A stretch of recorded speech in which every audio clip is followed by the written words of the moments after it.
Oh God, he's back. No, he's back. You are so damn persistent. Look at that shadow. He's growing. This is like carnage right here. I've been waiting for you, Black Swordsman. Holy shit, he is mutated beyond belief. Ew. God damn. Holy shit, look what happened to him. Haven't seen you in a while. You seem better looking now.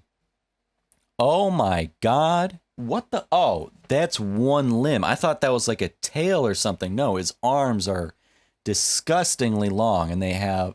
Okay, now I'm getting xenomorph vibes. This looks like what I had to be killing in Halo 2. This looks like the Flood. What's up, everyone? Jughead's Journey here. Welcome back to our Berserk Manga series. Today we will be reading chapter 0.05, The Guardian Angel of Desire, Part 3. So without any further ado, tune in and read along with me during my full uncut reading reaction, and then make sure to stay for my in-depth analysis discussion afterwards. So, Berserk chapter 0.05, let's begin. The Count walking through his corridors. Oh no, I didn't even realize Puck got captured. And he's crying. Vargas. I didn't do anything. I couldn't do a single thing. What will happen to me from now on? I didn't even realize, I didn't even think about last chapter what happened to Puck after his failed attempt to save Vargas. And now he's in a birdcage, trapped.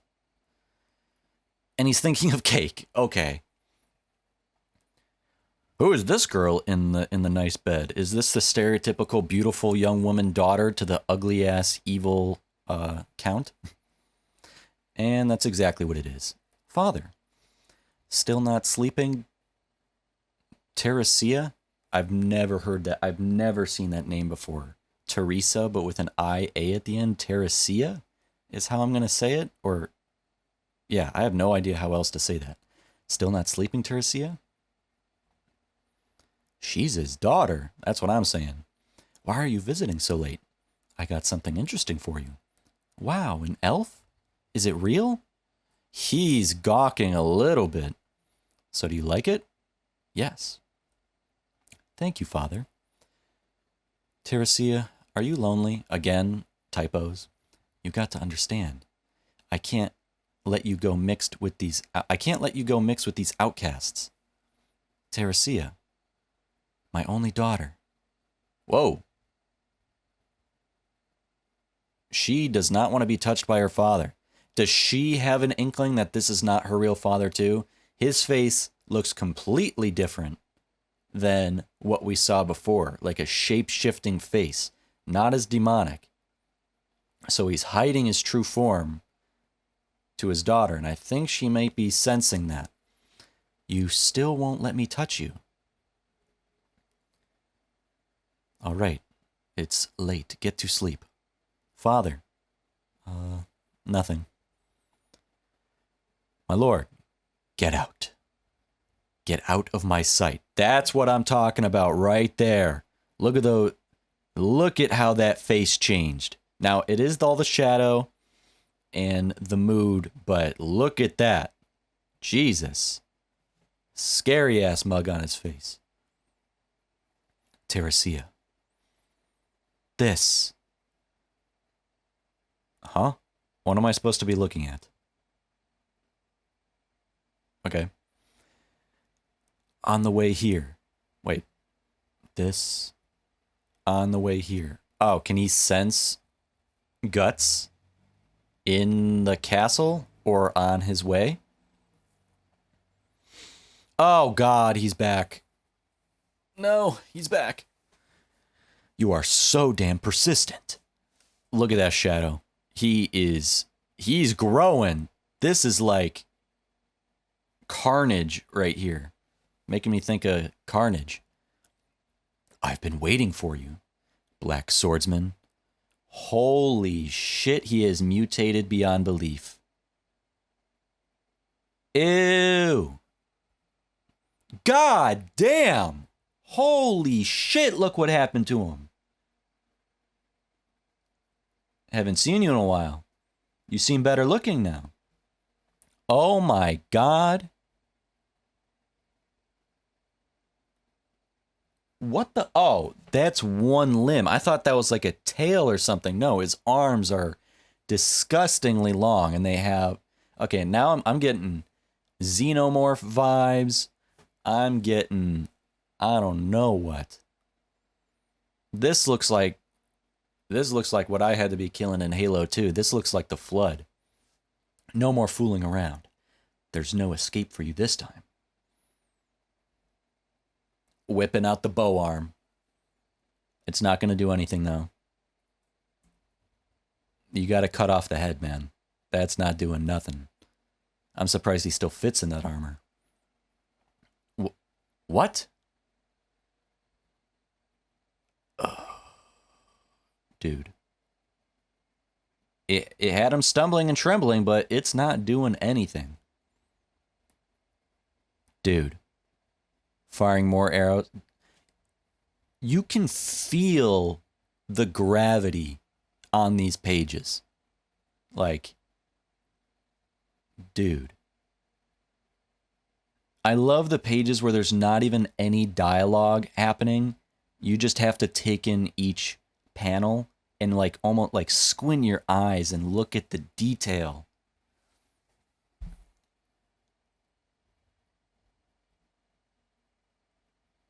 Bro. The kinetic energy. And like, dude, swords don't float. Limbs aren't falling and flailing like noodles. Like, look at this swing. Blood splurting out.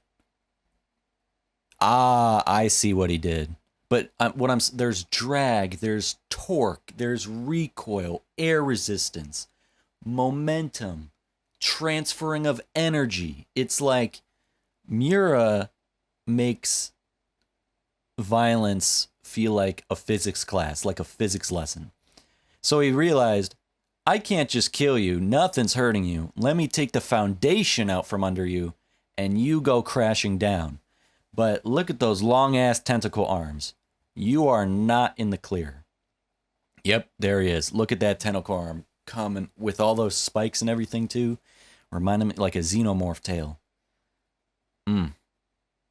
Like something I had to kill in like Dead Space. Dude. It's no use. No matter how many times you chop me, you can't kill me. As long as my head is safe, I can keep regenerating infinitely. Bro, this is the Flood. This is like the Flood mixed with Alien, mixed with Dead Space. Now, those are influenced by like Dead Space and the Flood. Those came afterwards. So if anything, influenced by this. But, man, what am I like? This thing right here literally looks like the xenomorph mouth. But... oh my God. But how so grotesque this looks like. Oh my God. But you still see like the Japanese demonic looking face, almost like a Hanya, which I have on my arm. So kind of creeping me out. Oh, you spoke too soon. It's the stereotypical, oh, this is how you kill me, but you won't be able to do it. Next page. Ching! Sliced through the fucking face. There's no way it's going to be that easy, though. Sliced through the face. Thanks for letting me know. Exactly. How gruesome that is. Oh, God. I'll possess you and take over your body. That's so scary, dude. Crawling down the sword. Oh, my God. That's scary. That making me itchy. Again, just the kinetic energy, because he's about to just smack that thing up against the wall, which is what I would do, like splatting a bug. Now he's gone. Now dead, I hope. Hey, whoa, whoa, whoa, whoa, whoa. English, please. I can't read this. Unless this is supposed to be in some demonic language that I'm not meant to understand. I lost too much blood. Not yet. Oh, I didn't even realize he got hit and he was losing that he got hit with that much blood. I'll beat you. I'll beat you with this thick slab of steel. Or back with Puck. I'm not so tasty. Eating elf is no good for your health. Come out, I won't harm you. I know how it's like to be imprisoned. Ooh. Having empathy for the little elf. You are tricking me. Then eat me, right? True. You should be afraid after all. I'm his daughter. My father changed since that day. That day? That day 7 years ago, when my mother died. 7 years ago, just like Vargas. She, too, saw a change in him.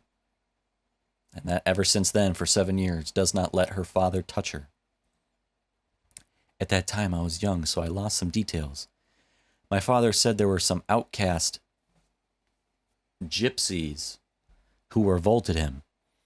One time they captured my mother and threatened my father to expand evil religion. As a leader, he refused to do that.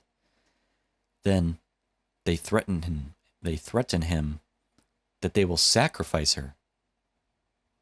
Okay, this looks demonic as hell. She was sacrificed for the devil god. That's intense. My dad was a great ruler, a bit cold, but he protected us from enemies. People of the land respected him. I respected him. That's the same thing Vargas said, that he had a cold heart, but at least he was human. I respected him as a father as well.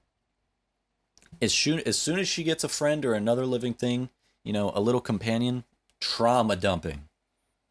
Has no one else to talk to locked up in this castle. There's an old photo, still ugly, but not evil, but he changed. He started hunting gypsies like he's possessed. No, not only gypsies. He doesn't care. He seems to enjoy torturing people.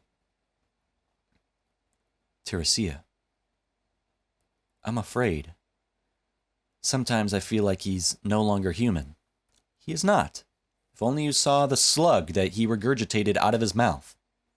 Last chapter. Strange air tonight. Ghosts like a night like this. Hey, don't joke around. What? Hey, that. Uh-oh. I would not want to stumble across this face at night. I don't want to stumble across that face ever. What am I saying? Who are you? We don't even need to see it happen. Compare with chapter 3 and 4, the amount of people we saw him just mow down. We don't even need to see it now.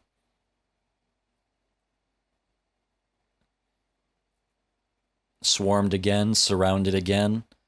What will you do? I knew you'd be back. I won't let you pass here so easily. Allow us to capture you. Get out of my way, else you'll die here. Get the hell out of my way. Are you nuts? Thinking of fighting with 50 soldiers? Archers, shoot him. Shoot. Bro. Aura farming. Okay, this is a double page, and whoever scanned this, what the hell are you doing? But I see more people cut in half.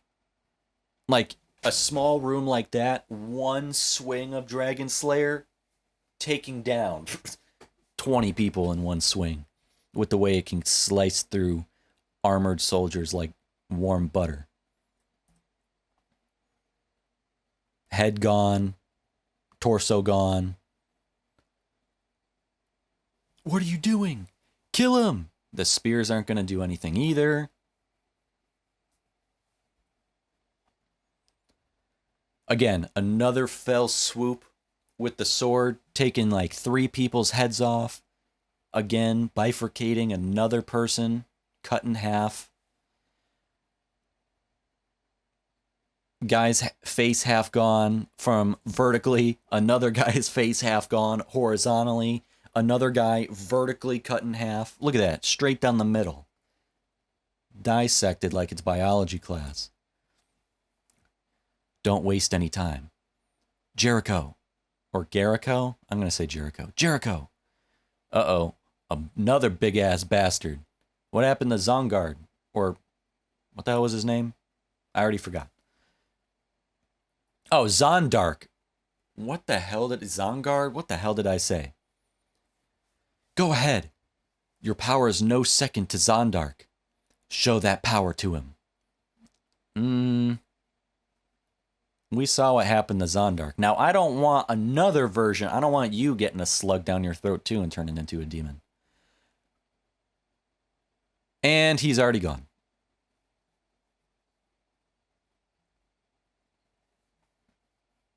And he got cut in half. And blood splattering everywhere.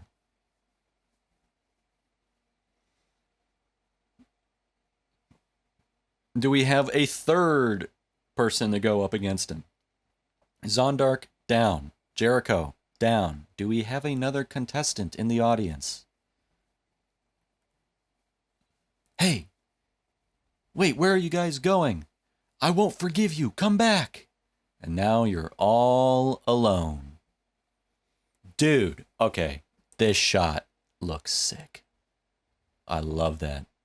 I love the shadow cast on his eyes every time. And he's not even looking at him. Not even looking at him. He's looking forward, onward. Not even concerned with him. Not even giving him the decency to look down on him. I'm sorry. Huh? What is it? I haven't talked to people for a long time and accidentally cried out. Yep. Trauma dumping. It's all right. I'll let you borrow my chest for that. What's your name? I'm Puck. Puck, you can fly, right? How about you? How do you feel? Just normal. I can fly like any birds or insects. A bit better than walking. I let wind help me move. That's right. For an elf, it's normal stuff. She wishes she could fly away. Escape this place. Theresia, you've never been out of here. For 7 years? My father won't let me leave this place. He believes there are many heretics hiding out there, so he won't let anyone near me. This is my world. This window is my sky. That's depressing. What's that? What's happening? Someone broke into the castle. Probably guts. Theresia, I got to go. The person who broke in, I know him. No, you can't go. It's too dangerous. Don't worry, I'm fast. But it's nothing I've been into. Oh, it's nothing. I've been into many battles. There needs to be some punctuation because you're really making this hard for me. No! Sorry. It's normal for you to care for a friend. Well, he's not quite a friend.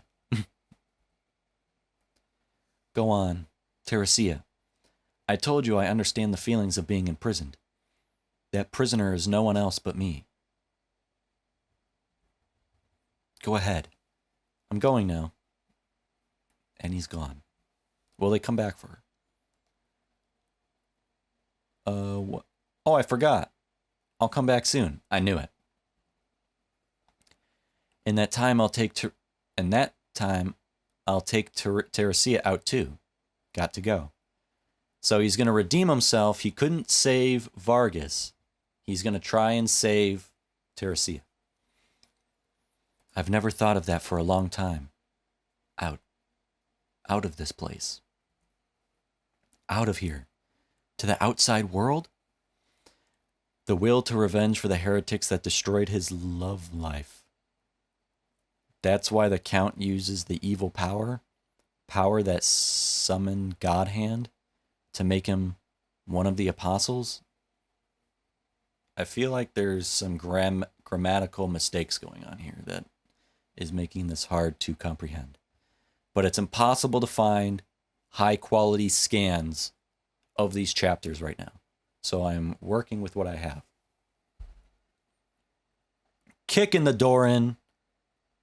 Another mouth busted. Every chapter, there's like 5 different people getting their teeth knocked out, jaws broken, kicked in the face, bloodied. Bro. I'm saving this. Save image.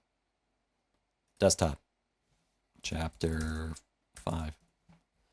That could be potential thumbnail. Finally here, Black Swordsman. Now we shall see how much power can a single human have.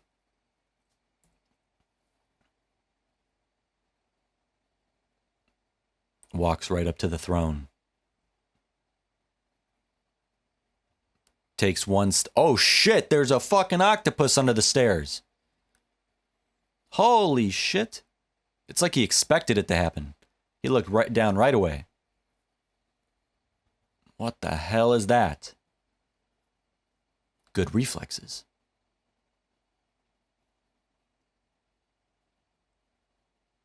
What the?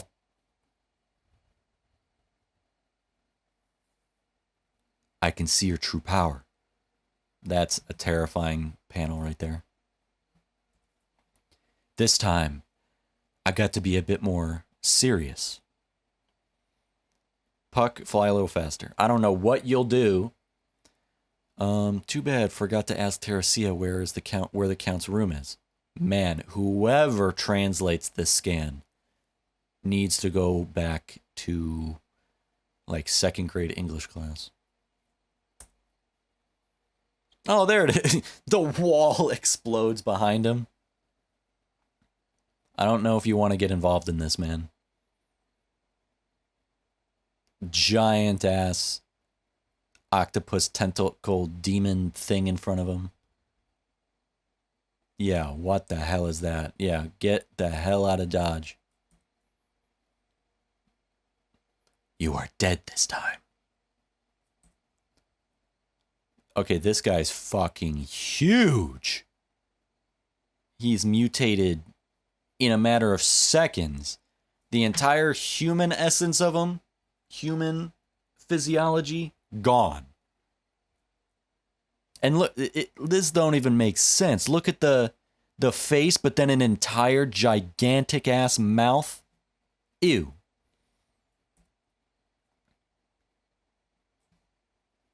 Kind of mind did Mira have to even like think of this in your head?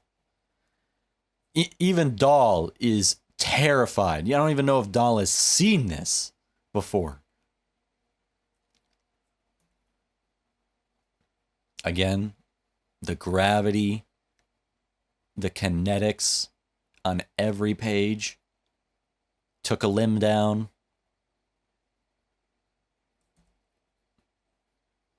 It's useless to cut me.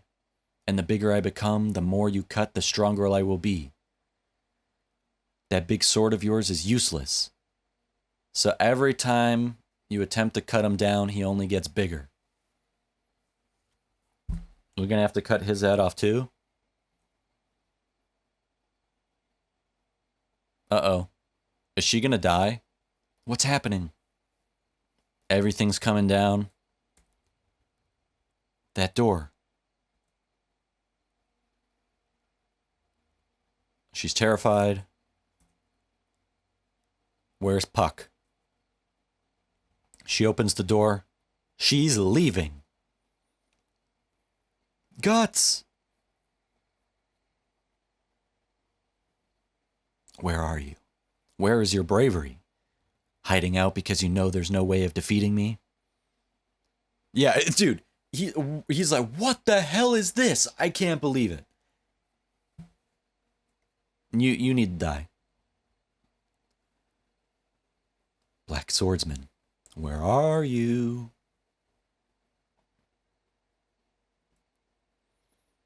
Guts, watch out, your back.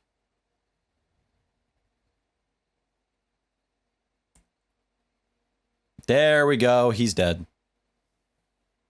Got crushed by the pillar. Oh well, boo-hoo. Cry me a river. You were complicit. You're not innocent, so you deserve to die. And you died by the Count's hand. How ironic.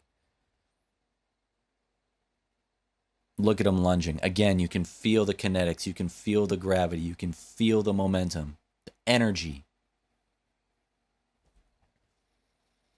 Did he cut the head off? I'm seeing blood. Did he cut the head off? No, he cut the... Too shallow. Damn. Yeah, he only cut the antennae off. Or the eyes, or whatever that was. I see a tentacle, and I don't know what the two things here are. These two are the antennae, and he cut one off. I don't know what these things are. They look like another pair of eyes.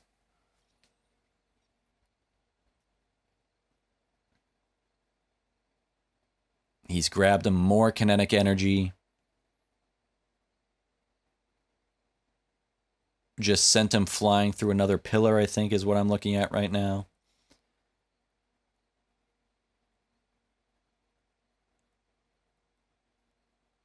I'm trying to keep track of what the hell's going on.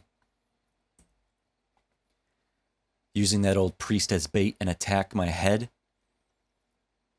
You are too swift. You are too swift to compare to other warriors. But still, you are a human. Humans can't defeat me. That brand. I can't believe a branded person can survive this long. So he survived that a branded person can survive this long? I would have thought it'd be like, oh, he's branded. That's why he can survive so long. Because he's different. But he's saying, I can't believe a branded person can survive this long. So it's almost like a crutch.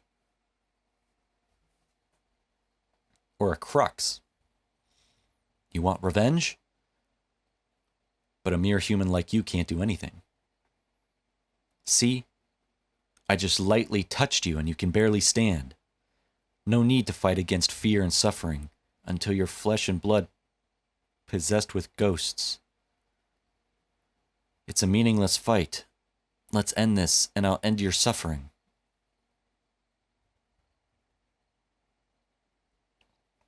I'll send you to the land of our God where you shall be. Your destiny has already been sealed since the time you were branded. A human power can never change God's will. And look at the terror on his face now. Hearing that, your destiny has already been sealed since the time you were branded. You are a human. Human power can never change God's will. You are trying to go against God's will. And look at the terror hearing those words. That's the first time I've ever seen him look afraid. You should be proud that you will die by the hands of mine. Be careful.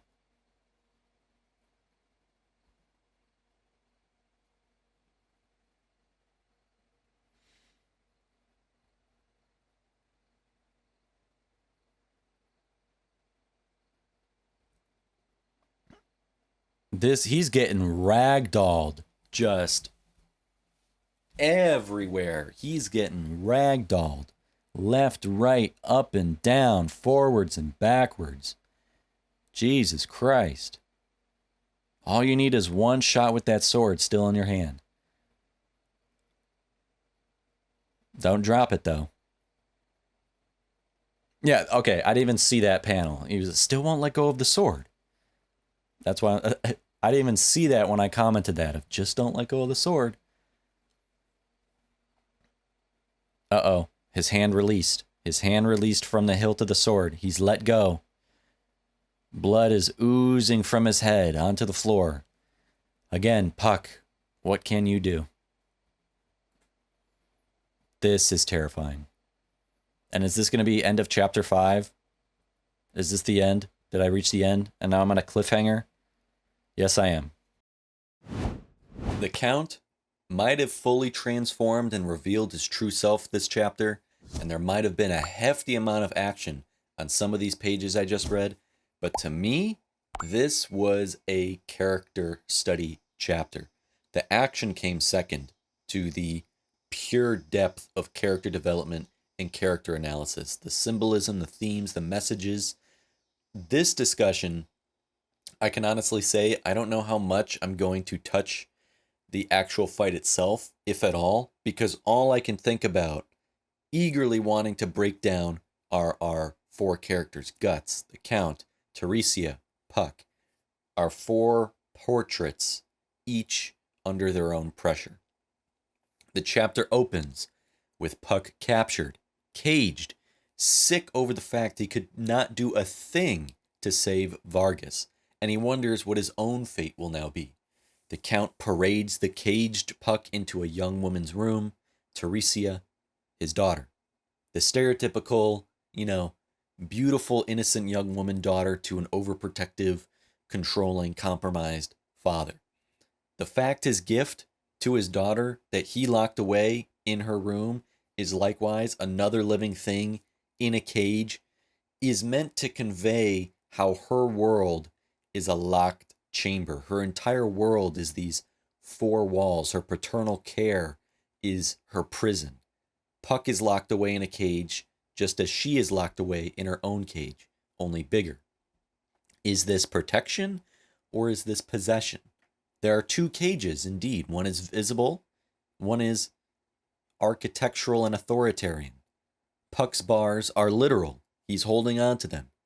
That they form his bird cage. Theresia's bars are the 4 walls, the locked door, and her father's oppressive rules. Puck is a gift and also a mirror. When she picks up the cage to look at Puck, she is holding up a mirror to her own life. Her bed faces the door, the locked door. She can't walk out, but anyone can walk in as they please, and she's locked from the outside. The imposing, large figure of the Count who walks through the door, filling the door frame and then the room. He dominates the room while she is drawn and illustrated small, laying in this oversized bed, her father towering over her. If they didn't speak a word to one another, you would still understand.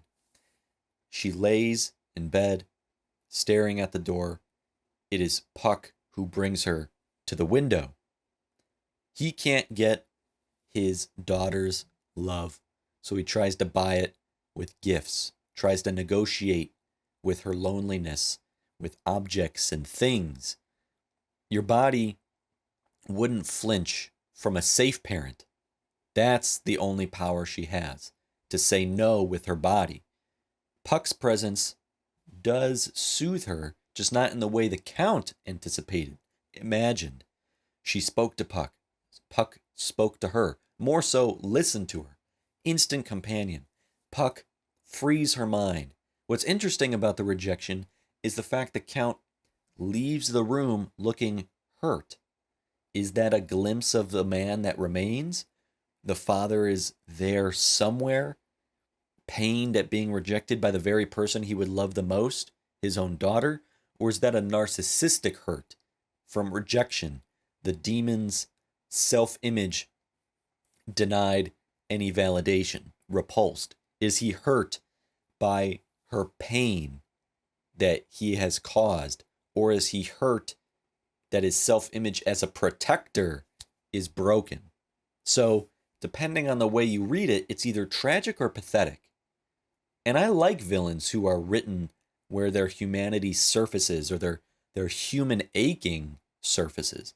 Here, you're invited to feel sad for the father underneath, and also encouraged to recall that his care for his daughter is indistinguishable from captivity. If you catch yourself pitying him even a little bit, I think Miura did the scene well. I think that's the point, because then you get that friction when the demon fully comes out later. You know, where is this father I was just feeling pity and humanity for? If anything, does that make him more dangerous? But the image of this chapter comes at the end, rightfully so, because it leaves us on this tense cliffhanger. The image of this chapter is Guts slammed into a pillar, hanging over it, blood pouring down the masonry, refusing to release the sword. Getting flailed left, right, up and down, forwards and backwards, right side up, upside down, still holds the sword. Strung by his leg, upside down in the air, still holds the sword. At the very end, his body limp on the pillar, eyes rolling to the back of his head, unresponsive, blood pooling. We see his grip release the sword. That refusal to let go of his sword is his entire belief system. If he lets go of that sword, there is no one else. And if he lets go of that sword, he ceases to be. This is his purpose. He's nothing. And this is the first time we see Dragon Slayer, that immense piece of steel, and Guts' brute force are clearly not enough. We know going into the next chapter he will need something else, something more, perhaps something uglier. Vengeance is not justice. It's what Guts is sworn to complete no matter the cost. He protects that desire with everything. He sacrifices whoever. No gloating, no repenting either. Like Dahl, this chapter, his pawn on the chessboard, or the number of innocents in previous chapters. What's the difference really between the Count, possessed by appetite, and Guts, possessed by revenge? Beyond their target, which is each other, we have two men possessed by desire. The Count serves his appetite and calls it law and order. Guts serves his vengeance and it calls itself justice. Both of their desires rewrite themselves. The Count's desire is engulfing and regenerative.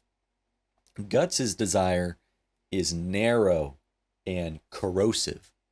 They are in polar opposite direction to each other. The Count's appetite consumes others so itself can go on. Guts' desire burns and cuts and harms himself on a mission to end something out there larger than him. Guts is a cast. Guts is a mold. He is the mind of a soldier poured into the body of a weapon. That's why the panels where he is smashed into the stone, the stone pillars, while still clutching his blade, and then at the end releasing it, hits so hard. We know that grief is a belief system, even only 5 prologue chapters in.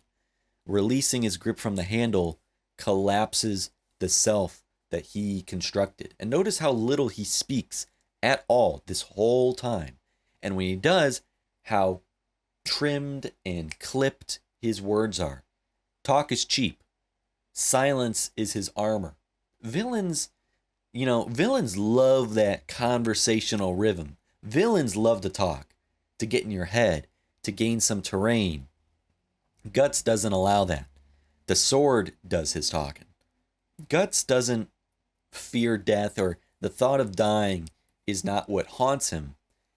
It's what haunts him, and what he fears is being assimilated and being helpless. In a literal sort of sense, that's what the climb up the stairwell was. The climb up the tower was fighting Zondark. Evil is the power to live inside you, not just kill you. So when that demon slug tries to crawl its way down the sword to Guts as its new host, that's that assimilation and helplessness, loss of control. Guts must keep climbing. The Count is a failed father and a sovereign whose rule of law and authority has become an insatiable appetite. And in this chapter, the body can no longer hide, and it instead shows and tells the truth the mouth was trying to hide but no longer does or can. And the Count's tragedy is his split between the public mask and his private hunger, or multiple masks. His mask cracks this chapter, the paternal side of him, father, and he cannot touch the person he claims he is trying to protect. The flinch is a judgment he can't protest or evade or challenge. It's his what word would I use? It's his dejection, his response, his sad spirit that shows there is like one final last floating ember of a conscience in there. He tries to buy intimacy and a relationship with his daughter with trinkets, this time a living one. It just shows how desperate he has become in fatherhood as that has collapsed over time. His mask also cracks when he completely transforms in the throne room. Does not meet Guts as a man. He turns straight into demon whatever form. If you're a pious defender of law and order and peace, piety is supposed to restrain and prevent cruelty. It doesn't here. If you're a loving father, fatherhood is supposed to promote nurture and care and restrain and prevent domination. It doesn't here. If you're a rightful and just lord, law is supposed to restrain and prevent personal will. Sounds very familiar to certain real-world leaders. All these masks crack and then fall off, moving from the bedroom, then to the halls, to the throne room. Piety, it's just a costume. Fatherhood, it's defined by possession. Sovereignty has no law. Theresia's story shows us the difference between protection and possession. Her room looks cozy, safe, but it's a cage, it's a prison, even almost like a reliquary with the way that the Count wishes to protect and contain her, treating his child like some holy, sacred property. The paternal love you think you're giving your child is actually poison.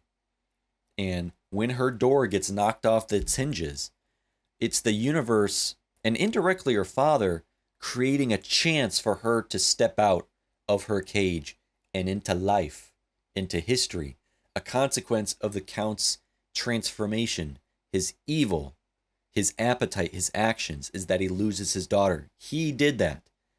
Leaving that room takes so much nerve in that moment. Remember, that choice of hers is the first piece and moment of personal agency she has had in years and years. She was guarded, apparently, for her own good, according to her father, but it's her innocence he is hoarding away. He fears heresy, fears what the world might do to her, fears her getting corrupted. Yet he is corrupted. Yet he is who she fears. Yet he has become the most profane, ungodly thing in her life. When Puck is brought to her, and once the Count left the room, what did Puck immediately do? Try to learn about her. He speaks with her, asks questions, listens to her story, gains her trust by doing so, because he gave her the opening and the space to actually narrate her own world, narrate her own life existence. It reverses the pattern she's lived under and with for years, where a larger man, her father, and a larger voice defined reality for her. He also, Puck, never judges. Not even her father. He doesn't call her father a monster to her face. He lets the horrifying truth come to the surface through her own words. He lets her say it herself, and then he promises to help her. He slips out and goes to act out that promise. You know, he couldn't save Vargas. That doesn't discontinue him from, or discourage him from continuing to try. He can try to save her, come back for her. Puck is again inviting danger to come right at him. He knows the Count is evil and dangerous and lethal. It does not faze him. Puck saves lives with attachment and connection and accepts the personal emotional costs. Guts saves by extermination and annihilation, and he accepts the collateral damage. Puck is the opposite of Guts. That's the point of the character. Puck humanizes, and he is the alternative ethic and the alternative worldview to Guts' more brutal one. Puck saves, Puck opens cages, and he does without violence. He does so without anything in his hands, and he makes promises too. And so Puck is like the spiritual counterweight on the scale to Guts' scorched earth method approach. But this chapter and the plot so far has shown that both are necessary in this world. Guts is necessary, Puck is necessary. Puck's promise isn't going to defeat the Count. Guts' Dragon Slayer isn't what frees Theresia. But she also, Theresia, has to free and save herself when that opening showed itself. She's not some passive damsel. She's not a boring, basic symbol of innocence and naivety.